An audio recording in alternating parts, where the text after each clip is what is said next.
Hello বন্ধুরা, আজকে আমি দেখাবো সোয়াবিন আলু দিয়ে তরকারি। যেটা করতে লাগছে সোয়াবিন আলু আর লাগছে গরম মশলা। আপনারা যে কোনো কোম্পানির গরম মশলা ইউজ করতে পারেন।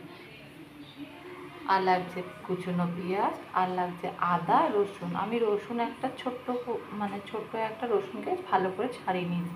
আর আদা এই সামান্য একটুখানি আদা ছোট একটুখানি ওইটা আমি কেটে নিয়েছি। আর লাগছে একটা টমেটো, লাগছে হলুদ, নুন, চিনি, লঙ্কার গুঁড়ো আর একটা তেজপাতা, আর লাগছে হচ্ছে সর্ষের তেল।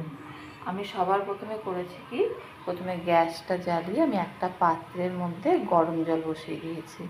এখানে আমি 1/2 চামচ মতন নুনও দিয়ে দিয়েছি।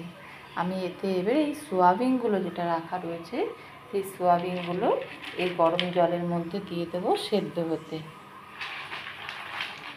সেদ্ধ হয়ে যাওয়ার পরে আমি তারপরে এটাকে নামিয়ে নেব। সোয়াবিনগুলো একদম আমি সেদ্ধ করে নিয়েছি, দেখুন একদম নরম হয়ে গেছে, জল আছে, এগুলোকে আমি চিপে নেব। এবার আমি কড়াই বসিয়ে দিয়েছি। এবার কড়াইটা গরম হয়ে গেলেই আমি এতে তেল দিয়ে দেব। কড়াইটা গরম হয়ে গেছে, এবার আমি এর মধ্যে 4-5 চামচ তেল দিয়ে দিচ্ছি। তেলটা গরম হয়ে যাক, তারপরে আমি এখানে একে একে আলুগুলো ছেড়ে দেব।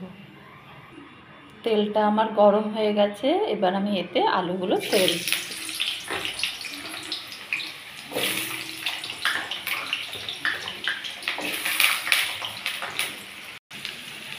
এবার আমি আলুগুলোকে একটু ভেজে নেব।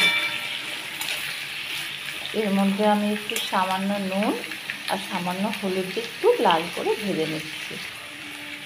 আমি এই ছোটো চামচের 8 চামচ মতন নুন দিয়ে দিচ্ছি, এই ছোটো চামচের 8 চামচ মতন হলুদ দিয়ে দিচ্ছি। এবার আমি এটাকে ভেজে নেব। আলুগুলো ততক্ষণ ভাজা হোক, আমি ততক্ষণ মিক্সার জারে এই টমেটো, আদা, রসুন এগুলো ভালো করে ধুয়ে কেটে নিয়েছিলাম। এবার আমি এগুলো সব মিক্সার জারে দিয়ে দিচ্ছি, দিয়ে আমি ভালো করে পিষে নেব। আর কিছু কুচনো পেঁয়াজ, পেঁয়াজটা আমি কুচিয়েছিলাম তার কিছুটা ভাগ আমি এর মধ্যে দিয়ে দেবো, কিছুটা রেখে দেবো।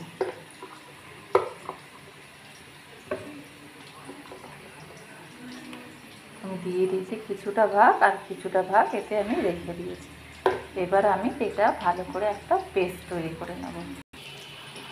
আলুগুলো আমার ভাজা হয়ে গেছে, এবার আমি আলুগুলোকে তুলে নিচ্ছি।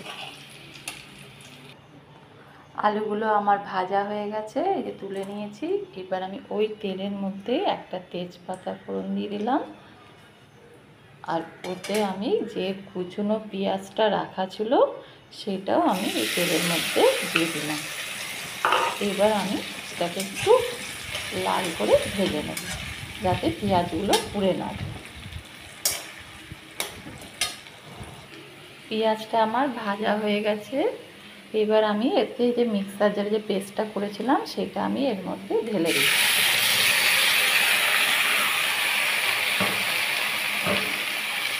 এবার আমি এটাকে একটু নেড়ে নিচ্ছি ভালো করে, যাতে মশলাটা এবার ভালো করে আমি কষিয়ে নেব।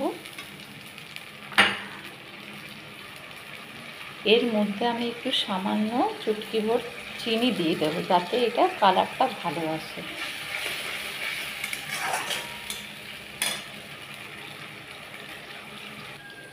দেখুন আমার মশলাটা কষে গেছে, আমি এর মধ্যে ভেজে রাখা আলুটা দিয়ে দিচ্ছি। তার মধ্যে আমি দিয়ে দিচ্ছি এই সোয়াবিনগুলো, যেগুলো আমি চিপে নিয়েছি, জলগুলোকে ভালো করে দিয়ে আমি ভালো করে নাড়াচাড়া করব। আর এর মধ্যে আমি দিচ্ছি ছোটো চামচের 1 চামচ লঙ্কার গুঁড়ো, 1 চামচ নুন আর 1 চামচ হলুদ গুঁড়ো দিয়ে আমি এগুলোকে ভালো করে নাড়াচাড়া করব।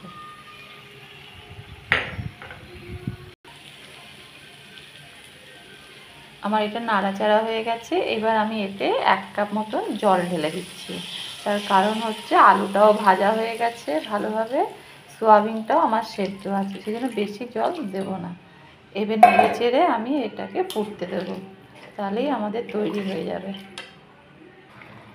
আমার তরকারিটা তৈরি হয়ে গেছে, এবার আমি এতে গরম মশলার গুঁড়ো দিয়ে দিচ্ছি ছোটো চামচের 8 চামচ মতন, আর দিচ্ছি আমি 1 চামচ মতন ঘি।